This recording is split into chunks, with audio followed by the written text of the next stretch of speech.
Olá, turma, tudo bem com vocês? Chegando para mais uma aula da nossa disciplina de Ciências da Natureza. Aproveite e pegue o livro para acompanhar todo o vídeo e vão lendo também o conteúdo para assim vocês entenderem. E depois, como vocês sabem, tem a atividade que vocês devem fazer, tirar foto e mandar para mim via e-mail ou WhatsApp. Então vamos juntos para mais uma aula de Ciências? Bom, meus amores, vamos relembrar o conteúdo que a gente estava estudando até aqui, desse capítulo 3. Vocês lembram qual é o conteúdo?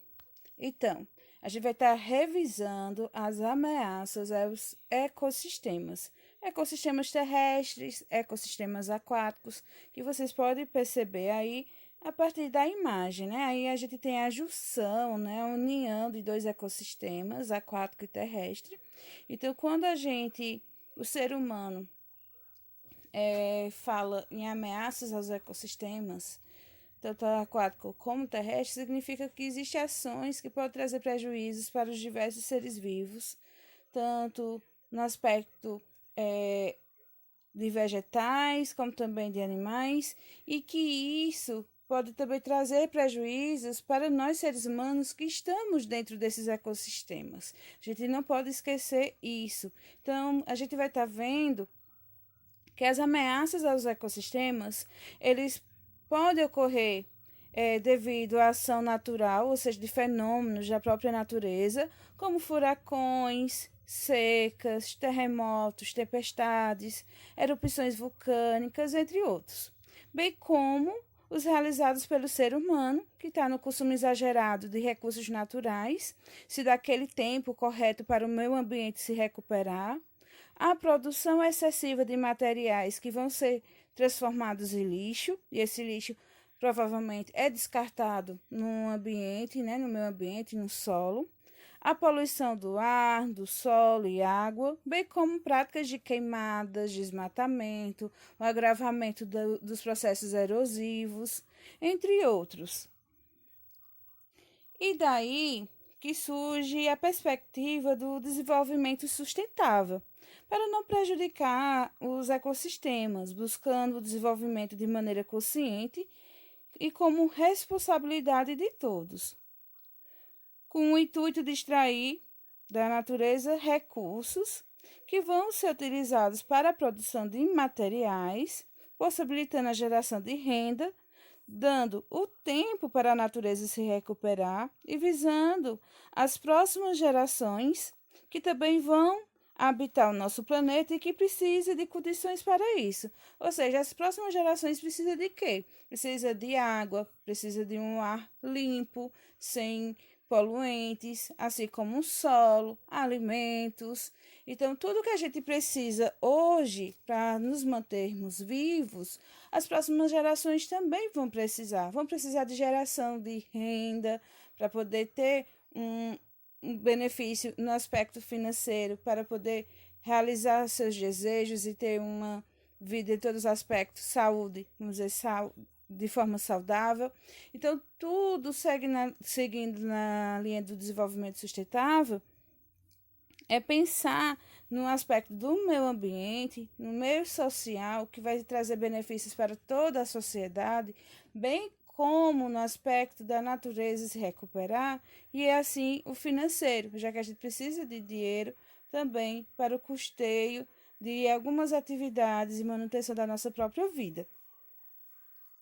E aqui a gente vai ver alguns pontos que estão ligados a esse desenvolvimento sustentável, né? Alguns conceitos que estão ligados a ele, que traz questões ligadas a ações humanas sobre o ambiente. Então, a gente vai tentar entender, relembrar aí, que a questão de preservação e conservação, por mais que sejam palavras que quando a gente leia tem um entendimento que são sinônimas, ou seja, uma teria o mesmo significado que outra, mas não é bem assim. Preservação ou preservar está ligado a uma forma de proteção ao meio ambiente natural, sem permitir a interferência humana, já que, no caso, o ser humano é o principal responsável por trazer prejuízos a esse contexto ambiental natural. a conservação ou conservar, né, está ligado a uma possibilidade trazida pelo desenvolvimento sustentável de permitir extrair os recursos da natureza com responsabilidade racional, de permitir que o meio ambiente natural se mantenha com os recursos para as próximas gerações. Ou seja, a gente retirar da natureza os recursos que ela pode nos possibilitar para nos alimentar, como produção de materiais, mas também manter esses recursos de maneira que possa dar continuidade para também as próximas gerações. E a sustentabilidade, né, outro ponto bastante importante, são ações individuais e também coletivas, que é erguida por 3 pilares. Então, a sustentabilidade, ela visa uma ação no aspecto individual, ou seja, meu, de vocês, como também de forma coletiva de todos os seres humanos que estão nesse planeta. Erguida por 3 pilares, que é o social, que é para trazer benefício para todos, econômico, que gere renda, e ambiental, que permite retirar da natureza o que será usado em sua totalidade, permitindo que ela também se recupere e mantenha os recursos para as próximas gerações. Então, aí estão os 3 pilares do desenvolvimento sustentável: econômico, social e ambiental. A gente não pode esquecer desses 3 pilares. O destino dos resíduos sólidos. A gente vai ver que é uma forma de evitar a contaminação, a poluição do solo e também biosfera. É cuidar do destino dos resíduos sólidos que são produzidos nas escolas, residências, fábricas, restaurantes, entre outros, que são levados para longe das áreas urbanas por meio dos serviços de saneamento básico, que dá o destino ao lixo para lixões a céu aberto, aterros sanitários, processos de incineração, compostagem, que não vai resolver o problema da contaminação do solo, do ambiente, mas diminui, tá? Então, vai ter uma diminuição por meio do destino correto dos resíduos sólidos. Os lixões a céu aberto são locais onde os resíduos provenientes dos domicílios e também indústrias são depositados sem o controle de separação e também tratamento do solo. Então, nesse caso dos lixões, nas cidades que acabam adotando os lixões a céu aberto, existe aí sérios riscos de contaminação por conta das doenças causadas por viroses, bactérias, que vão estar acumulados nesses materiais. Lembrando também que nesses lixões são depositados resíduos, né, provenientes de hospitais. O material orgânico também que vai ser levado é decomposto por bactérias e fungos e que vai ali gerar um líquido que ele é fétido e ácido, que a gente denomina de chorume.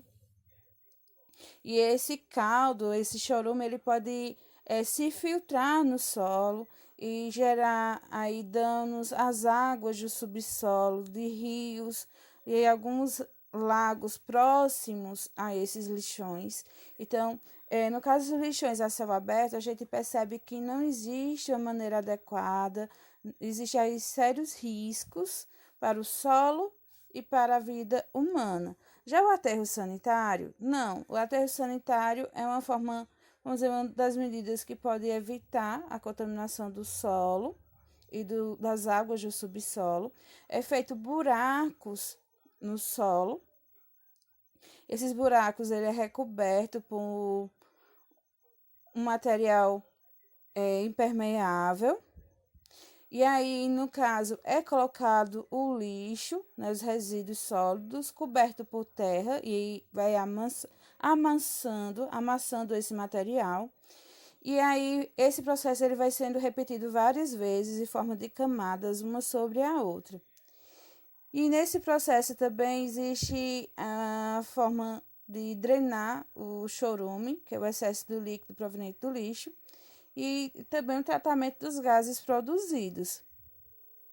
E o aterro sanitário antes de ser construído, ele deve ser buscado alguns cuidados, como questões se tem aproximação com lençóis freáticos, se está distante do local habitado, como outros, tá certo? Então, existe aí um cuidado que não tem com os lixões a céu aberto. Aí temos o processo de incineração, que é um processo de queima de resíduos sólidos, que reduz bastante o volume, assim como mata os micro-organismos que vão estar nesses resíduos, que pode provocar algum tipo de doença.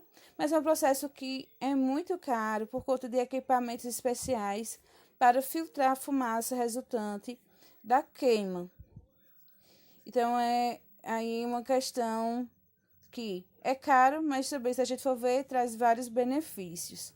Temos a compostagem, que está no processo ligado à transformação de restos orgânicos, de matéria orgânica, e formação de adubo, que a gente chama geralmente de composto.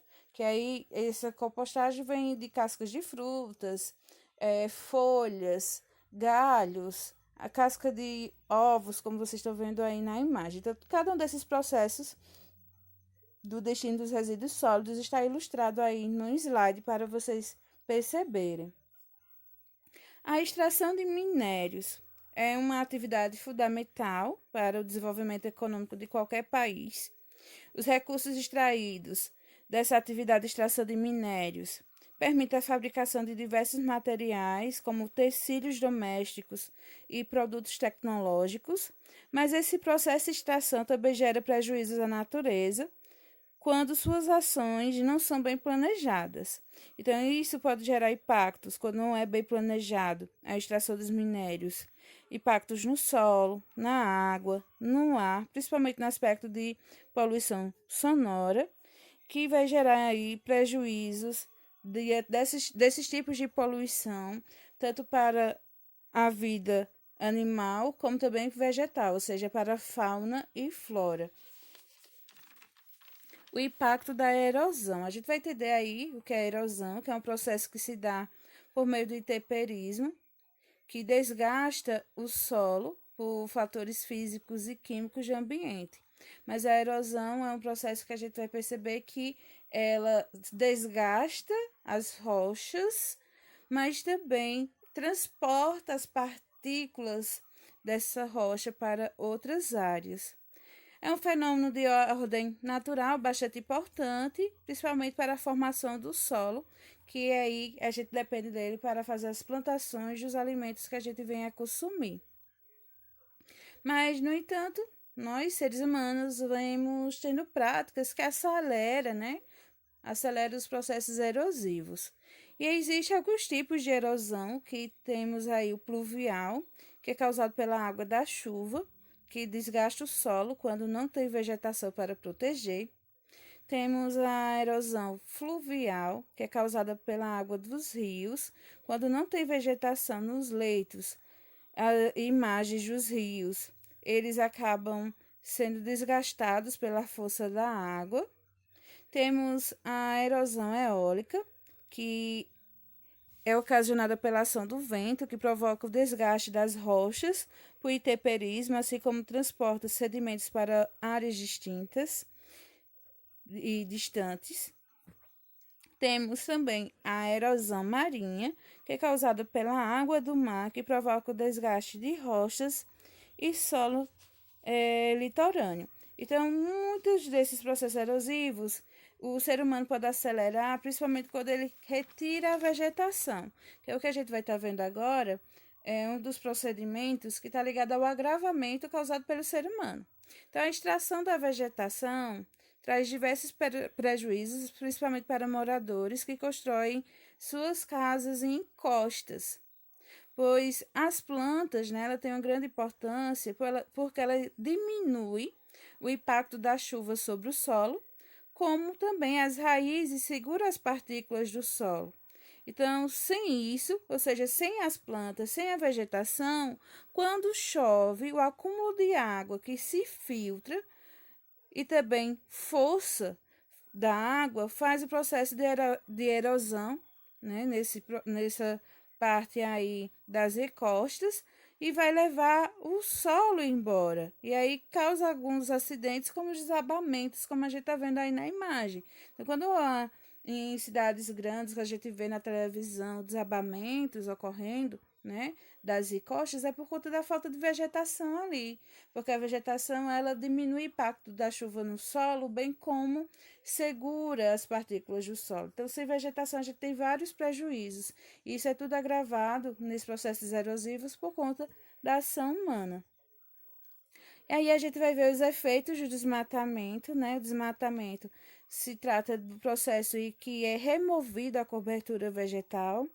Sem ela, temos a erosão do solo, que é a parte também mais rica do solo, que é a parte orgânica, pode ir embora por meio da chuva e vento.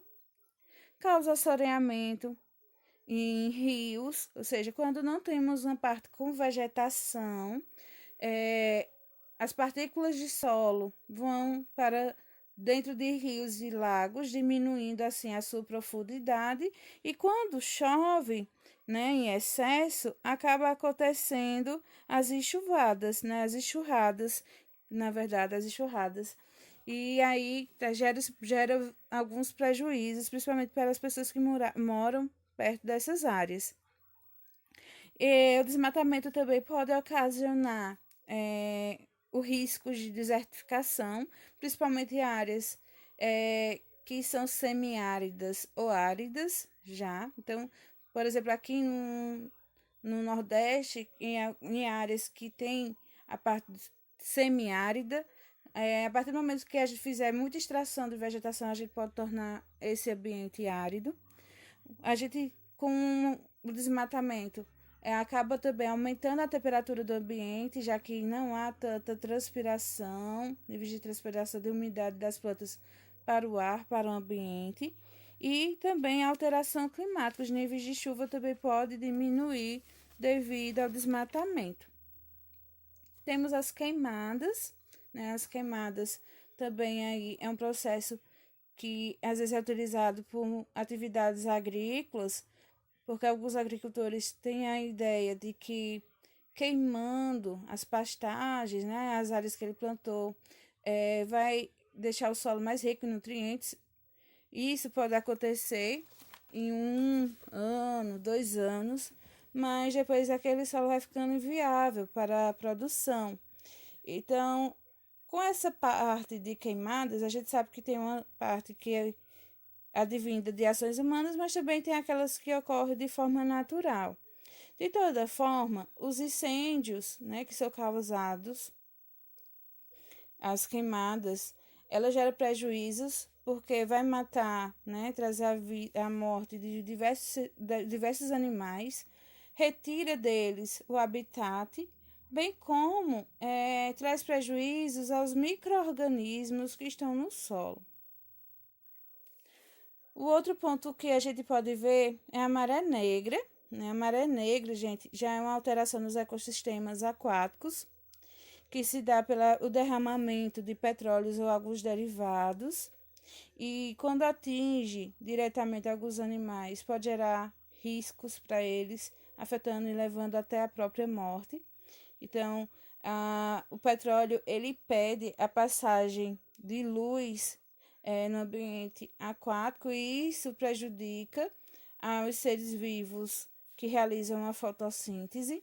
Então, aqueles seres vivos que têm uma alimentação com base naqueles seres vivos que fazem a fotossíntese, ou seja, plantas aquáticas e algas, são prejudicados também. Aí a gente vai ver a eutroficação, né? A eutroficação consiste no processo também de alteração no ecossistema aquático, que se dá pelo aumento de nutrientes em corpos de água, gerado por aumento descarte de esgoto ou fertilizantes. Então, vai haver aí uma questão do crescimento de algas na superfície que vai barrar a entrada de luz, assim como acontece com a maré negra. E os seres vivos produtores e decompositores que necessitam da luz podem ser prejudicados porque também vai acabar os níveis de oxigênio nesse ambiente.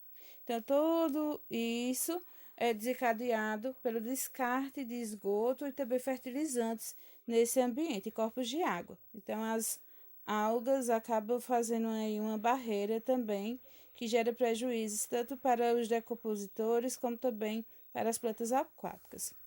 E a gente tem a maré vermelha, ou como a gente chama de eutrofização, que é um processo também que vai haver uma barreira impedindo a entrada de luz, que vai prejudicar na realização da fotossíntese por plantas e algas nesse ambiente. E lembrando que pode haver também a questão de produção de substâncias tóxicas desencadeadas pelas algas vermelhas, que pode gerar prejuízos tanto para animais como para os banhistas. E essa maré vermelha pode ser desencadeada pelo aumento da temperatura, como também pelo lançamento de esgoto na água do mar. Então, tudo isso tem que ser visto para diminuir e trazer danos, né? Diminuir os danos à vida aquática, né? Os ecossistemas aquáticos, tanto no processo da maré vermelha como a maré negra e o processo que aí a gente chama de eutroficação. Bom, gente, essa foi a nossa aula. Eu espero que vocês tenham gostado de relembrar alguns pontos. Bons estudos e se cuidem.